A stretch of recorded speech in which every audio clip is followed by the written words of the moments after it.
Hello, welcome to astronomy solutions.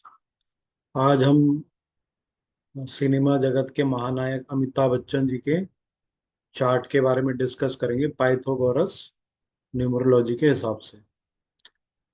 तो अमिताभ बच्चन जी का, और आप इसमें देखोगे कि कितनी एक्यूरेसी से चीजें निकल के आती हैं।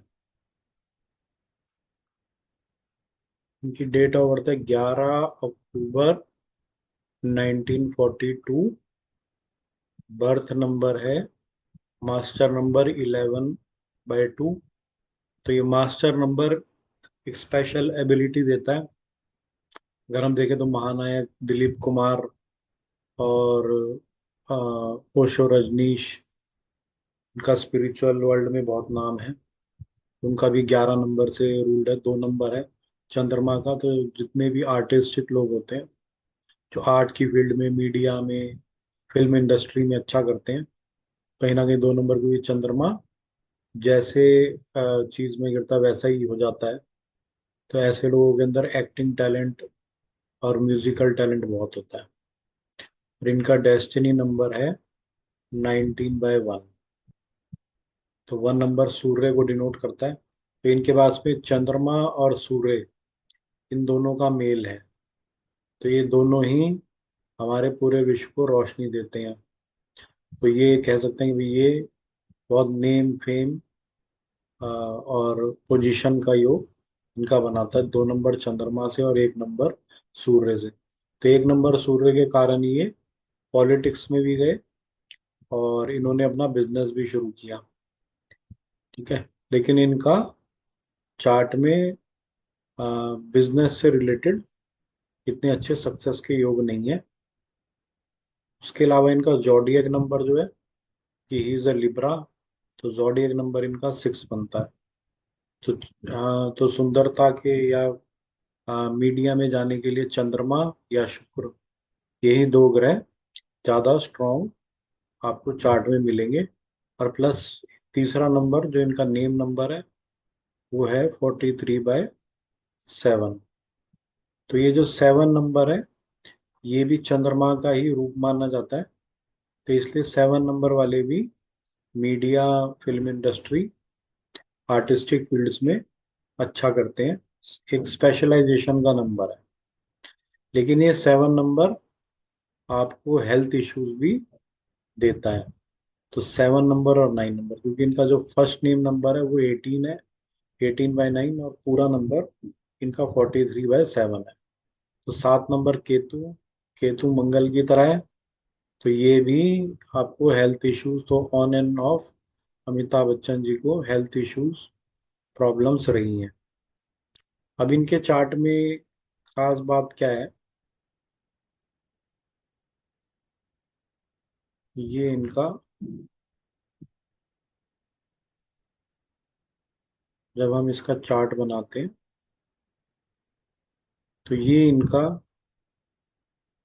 न्यूमरोस्कोप बनता है पाइथागोरियन के हिसाब से। तो जो पाइथागोरस में देखते हैं तो इसमें इनका जो पिनेकल आते हैं, 3 आता है, 6 आता है और 2 आता है। तो 3, 6 और 2, ये तीनों ही नंबर आर्ट के, एक्सप्रेशन के और क्रिएटिव फील्ड्स में जाने के योग बनते हैं। और अगर आप इनके, अगर बर्थ चार्ट में हमने देखा था तो कहीं पे भी 3, 6 ज्यादा प्रोमिनेंट नहीं था। लेकिन पाइथागोरस से जब हम पिनेकल्स निकालते हैं तो वहां पे 3, 6 बहुत प्रोमिनेंट आता है। अच्छा, जब इन्होंने एबीसीएल फॉर्म किया, बिजनेस शुरू किया, तो इनका एक पीरियड था, एक वक्त था जहाँ पे इनको बहुत भारी नुकसान या बहुत डाउनफॉल देखने को मिला। तो हम यहाँ पे ये देख रहे हैं, तो यहाँ पे 1990 से लेके और 1995 तक एक ये रेड मार्क में ट्रांजिट में आता है 8।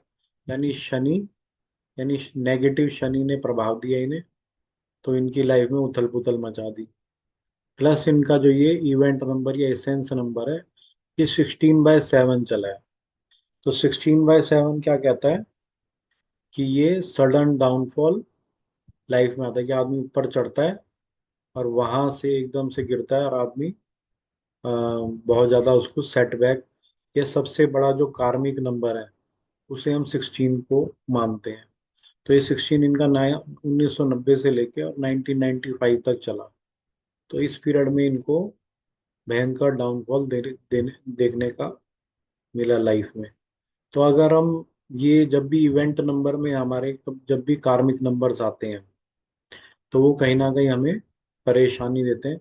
खास करके अगर ये 16 नंबर आ जाए, तो हमारे कार्मिक नंबर कौन कौन से, 13, 14, 16 और 19। लेकिन उसमें से भी जो सबसे ज्यादा जो कार्मिक असर है वो 16 का और 13 का रहता है। तो पाइथागोरस चार्ट से आप बहुत, क्योंकि ये आप समझो अगर इस तारीख को बहुत लोग जन्म लिए होंगे, लेकिन इस नाम के कारण जो ये हमारा एक ये चार्ट बना है, तो उससे हमारा जो इवेंट नंबर निकलता है और जो ट्रांजिट आता है, जैसे हम कुंडली में देखते हैं एस्ट्रोलॉजी में, वैसे ही पाइथागोरस में देखते हैं। तो ये इस चार्ट से हमें सब पता लगता है। इनका पर्सनल ईयर 1 था, इनका पीरियड जो है बर्थ फोर्स पीरियड 2 चल रहा था और पिनाकल 3 चल रहा था। तो पिनाकल 3 ग्रोथ का नंबर है, तो इन्होंने ग्रोथ करने की कोशिश करी, लेकिन ये इवेंट नंबर है, ये सबसे ज्यादा प्रभावी। मैंने अपने एक्सपीरियंस में देखा है कि सबसे ज्यादा जो हमें प्रभाव डालता है वो ये इवेंट नंबर डालता है। और ये जब भी हमारे में कार्मिक नंबर्स का आता है, तो कहीं ना कहीं हमारे पास्ट लाइफ से कनेक्टेड कुछ ना कुछ इवेंट्स हमारी लाइफ में घटते हैं जिसपे हमारा कोई कंट्रोल नहीं रहता। तो ये हेल्थ इश्यूज भी दे दे सकता है, या करियर में भी डाउनफॉल दे सकता है। ठीक है। तो आपको कैसा वीडियो लगा आप बताइएगा, और लाइक और सब्सक्राइब कीजिए मेरा channel for further videos. Thank you very much.